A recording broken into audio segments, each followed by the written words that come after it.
Nesse vídeo eu vou falar um pouco sobre este livro aqui.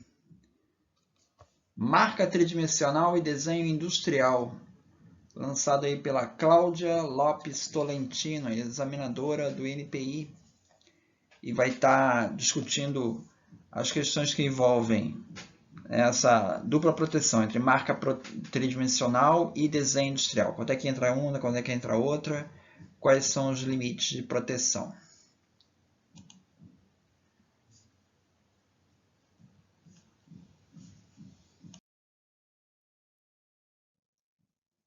Então, bom, a Lei 9279 de 96, LPI, né? Ela diz no artigo 95 que considera-se como desenho industrial a forma plástica ornamental de um objeto ou conjunto ornamental de linhas e cores que possa ser aplicado a um produto, proporcionando um resultado visual novo e original na sua configuração externa e que possa servir de aplicação, fabricação industrial, né? Então, aqui nós temos alguns conceitos aqui, que tem que ser uma forma plástica ornamental, ou um conjunto ornamental de linhas e cores, e que tenha resultado visual novo, tem que ter novidade, e original, tem que ter originalidade. E tem que servir de fabricação industrial. Aqui tem dois exemplos que saem aqui do manual de desenho industrial aqui do INPI, tá? Aqui um frasco de perfume e um desenho de um carro. São dois desenhos industriais bastante característicos, né?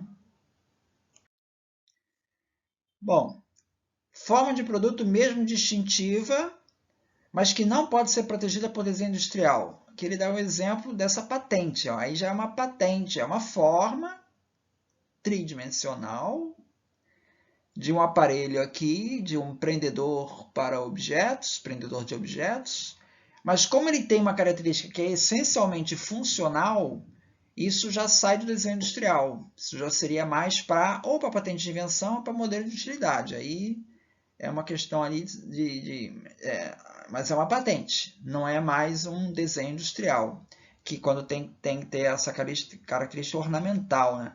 Então é como se fosse uma balança, né? Esse livro da Cláudia, ele se coloca aí como, né, uma sequência aí dos livros do Frederico Cunha. Frederico Cunha, do INPI, publicou aqui a Proteção Legal do Design, em 2000, esse volume 1, e publicou também o volume 2.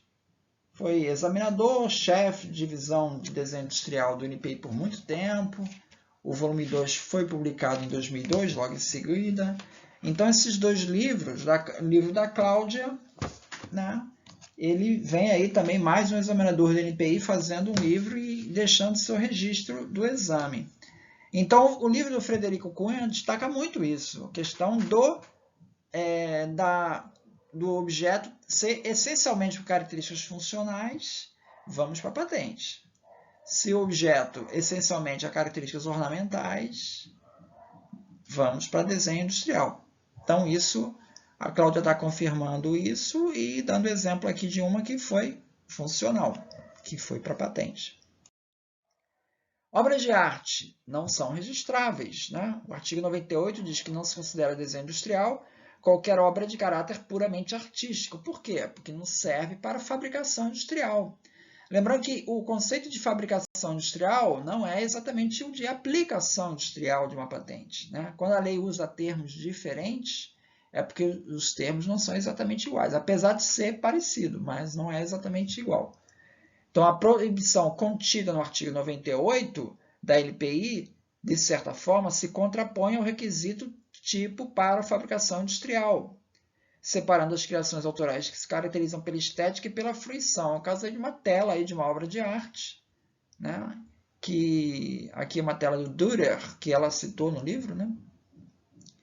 Então, como não tem esse aspecto de fabricação industrial, está fora do objeto de proteção. Agora, nós temos uma situação que está meio na fronteira, né? Que são as obras de arte aplicadas, né?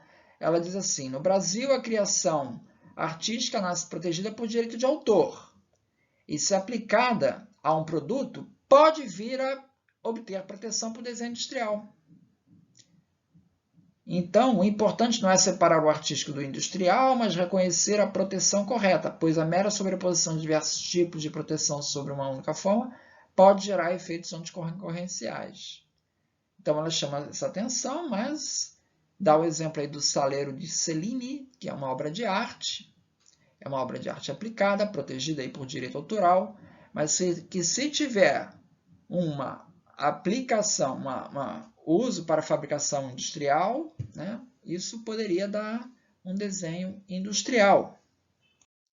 E aí vamos aos exemplos. Ela cita aí vários exemplos aí de desenhos industriais, que ela diz assim: no entanto, há no SIMP, né, o sistema do INPI, registros de formas autorais, intituladas como estatuetas, adornos, artes decorativas, de troféus, tudo isso com desenho industrial concedido. No entanto, não foram encontrados exemplos de depósitos ou registros de formas plásticas de caráter artístico entre os depositantes exemplificados. Nesse caso, pelo fato de tais formas serem aplicadas em objetos que passam a ter utilidade como adornos, por exemplo, passa a entender que tais formas não mais como obras de arte artística, mas como arte aplicada.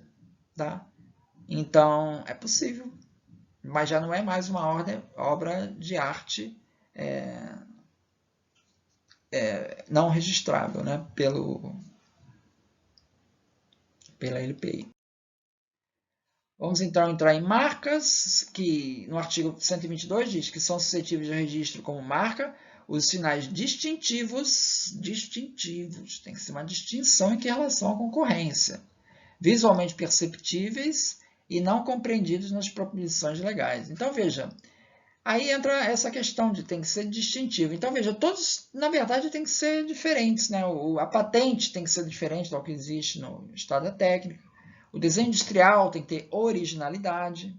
E a marca tem que ter distintividade, né? Os termos são diferentes, os significados são diferentes, mas a ideia de contributo mínimo existe, né? Então, aqui, esse livro daqui, ó, que é o livro do Denis Barbosa, Rodrigo Souto Maior e Carolina Tinoco Ramos, Contributo Mínimo na Propriedade Intelectual. Então, ele vai falar da atividade inventiva, da originalidade, da distinguibilidade em margem mínima. Tá? Então, ele discute exatamente isso, ou seja, temos que ter um contributo mínimo. Não pode ser uma coisa idêntica ao que existe no estado da técnica, né? Então, entramos em marca 3D. Aqui dá um exemplo de uma marca 3D que foi concedida para um produto de beleza. Então, você vê que a marca ela é destituída de qualquer letra ou figura, né? É só a forma 3D mesmo que está sendo protegida. Aqui é do Pato Purifique. Né? Então, temos aí uma marca 3D. Então, veja que coisa curiosa. Eu tenho um objeto 3D, uma criação de um objeto 3D. Eu posso proteger por patente, posso proteger por desenho industrial, eu posso proteger por marca 3D. São em cada situação, né? A gente vai ter que ver em que situações vai poder proteger em cada caso, mas em tese isso contempla. Não registráveis como marca. Então vamos lá, para marca, 124, artigo 124 da LPI, inciso 21. A forma necessária, comum ou vulgar do produto de acondicionamento, ou ainda aquela que não possa ser dissociada do efeito técnico. É aquela questão da funcionalidade. Se eu tiver uma forma que para conseguir o efeito daquele produto lá, eu dependo dessa forma, isso não pode ser uma marca 3D. Tá? Aí vem o comentário dela. A forma indispensável para ele ser o que ele é. O NPI entende que apenas para as formas essencialmente funcionais ou inequivocamente atreladas ao efeito técnico ou imprescindíveis para a realização do mesmo é vedado o registro. Quer dizer, veja, eu posso ter secundariamente lá um efeito, né, aquela coisa da predominância. Pode ter um efeito funcional ali, mas ele não é principal da forma. Né? O artista ainda pode trabalhar várias formas dentro da mesma funcionalidade. Então, nesse caso, não é essencialmente funcional, não cai na restrição. Poderia ser. E também objetos que estiverem objeto que estiver protegido por registro de desenho industrial de terceiro. Então, você veja que coisa interessante aqui, de marca, já chamando a atenção que eu posso puxar como anterioridade a um desenho industrial. Né? Não há... e se for em desenho industrial de terceiro, não pode dar uma nova marca. Aqui começam os exemplos, ele pegou exemplos aqui da Sadia. Você pega aqui um pote de sorvete, né? E foi pedido como marca tridimensional e foi rejeitado. Por quê? Porque essas, eu não sei se é margarina ou pote de sorvete, mas essas marcas aqui, essas embalagens, são comuns ou vulgares, tá? Toda marca de margarina ela tem esse pote desse tipo. Então, não distingue, então não ganhou marca tridimensional. Desenho industrial está aqui do lado, também pediu desenho industrial e ganhou desenho industrial. Tá? Agora, a questão do desenho industrial é que você não necessariamente tem exame, né, no desenho industrial. Então, pode ganhar desenho industrial, não quer dizer que o exame ali de originalidade foi feito. Né? Então, se tiver uma anterioridade, vai matar. Aqui mais alguns exemplos da Unilever. A marca antecipou a originalidade DI 670. A marca tem proteção por 10 anos. Aqui, chamando a atenção dessa questão da dupla proteção, a gente tem que ver a questão da vigência. A marca ela tem proteção de 10 anos, podendo ser renovada por períodos consecutivos de 10 anos, indefinidamente. Então, a marca pode durar 100 anos aí. O desenho industrial não, ele tem 10 anos prorrogável por 3 períodos máximos de 5 anos sucessivos. Então, só pode chegar até 25 anos. Tá? Não é registrado que marca 124.22, objeto que estiver protegido por desenho industrial de terceiro. No caso do registro ser do próprio requerente, né, ele não é anterioridade, tem que ser de terceiro. Tá? Isso para marca, né? Aqui mais um exemplo aqui de botijão de gás, aqui um dispositivo, uma válvula para dispositivo de botijão de gás, e nenhuma dessas marcas foi concedida. Por quê?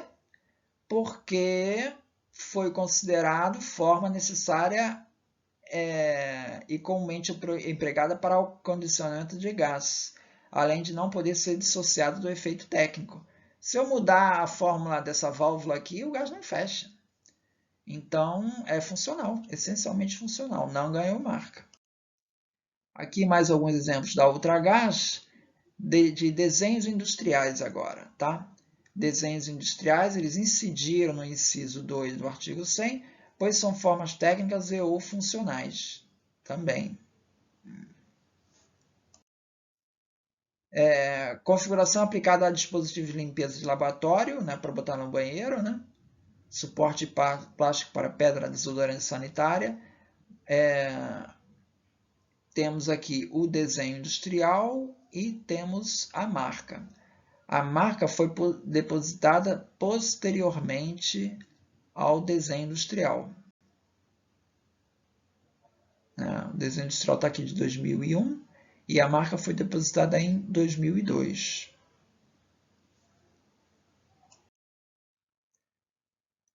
Aqui novamente temos marca e desenho industrial da Nestlé, uma garrafa aqui d'água aqui, praticamente idêntico, né?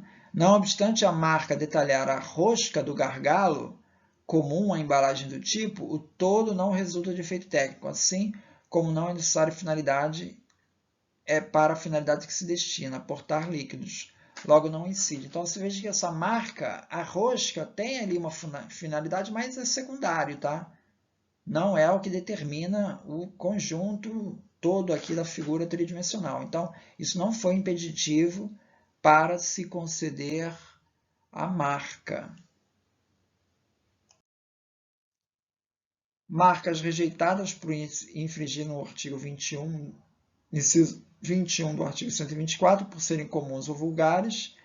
Por quê? Porque o que está distinguindo a marca aqui dos outros, aqui são medicamentos, em medicamentos todos eles têm a mesma embalagem. Aqui, o que está distinguindo é a marca aqui, Tilenol, são as cores e tal. E isso não é protegido por marca 3D. Isso não dá distintividade à forma protegida na marca. Então, foi comum ou vulgar. Aqui, todos os depósitos de marcas apresentam elementos nominativos, tá?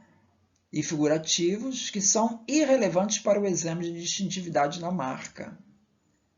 Então, essas formas geométricas da lata de tinta são formas simples, paralelepípedos e cilindros, ou seja, latas e galões para tintas que justificam o indeferimento pelo inciso 21, por serem comuns ou vulgares para embalar os produtos. Novo exemplo. Aqui a Cláudia lista aqui um caso bastante típico. Você vê que são todas marcas aqui que elas, quando vai fazer o registro de marca, que são os dois primeiros aqui, ele usa linhas e cores e tal, e tudo isso é desconsiderado no exame de marca. E quando ele vai fazer o registro de desenho industrial, ele não usa linhas e cores. Tá trocado aqui, quer dizer, aqui tá. Aí ela usa esse exemplo para dizer que muitas vezes o requerente ele não aproveita a potencialidade do registro, né? Não consegue compreender as diferenças conceituais entre as proteções, depositando formas plásticas ornamentadas para proteger a marca e formas sem ornamentos para proteger o DI, ou seja, ao contrário. Marca e desenho industrial, no entanto, é importante não esquecer que cores, figuras e textos presentes na forma plástica não influenciam no exame de distintividade da marca. Tá? Então, todas essas formas aqui foram não registráveis por serem consideradas comuns ou vulgares no segmento aqui de cremes e de cosméticos. Inovação e marcas. Aqui ela pega uma discussão aí, traz um texto do Denis Barbosa, né? E, entre outros, né? Que fala sobre o papel das marcas na inovação, né? Ou seja, na medida que a marca ela fomenta a concorrência, né? A marca, na medida que ela fomenta a concorrência, isso fomenta as pessoas a buscarem inovação para entrar no mercado. É um efeito indireto da marca na inovação. Achei interessante isso aqui. Então, as marcas estimulam a inovação porque motivam a diferenciação de produtos, estimulando novidades, invenções. Quer dizer, o cara vai tentar entrar por outro lado. Então, auxilia nas estratégias de inovação das empresas. Então é isso. Muito obrigado, então.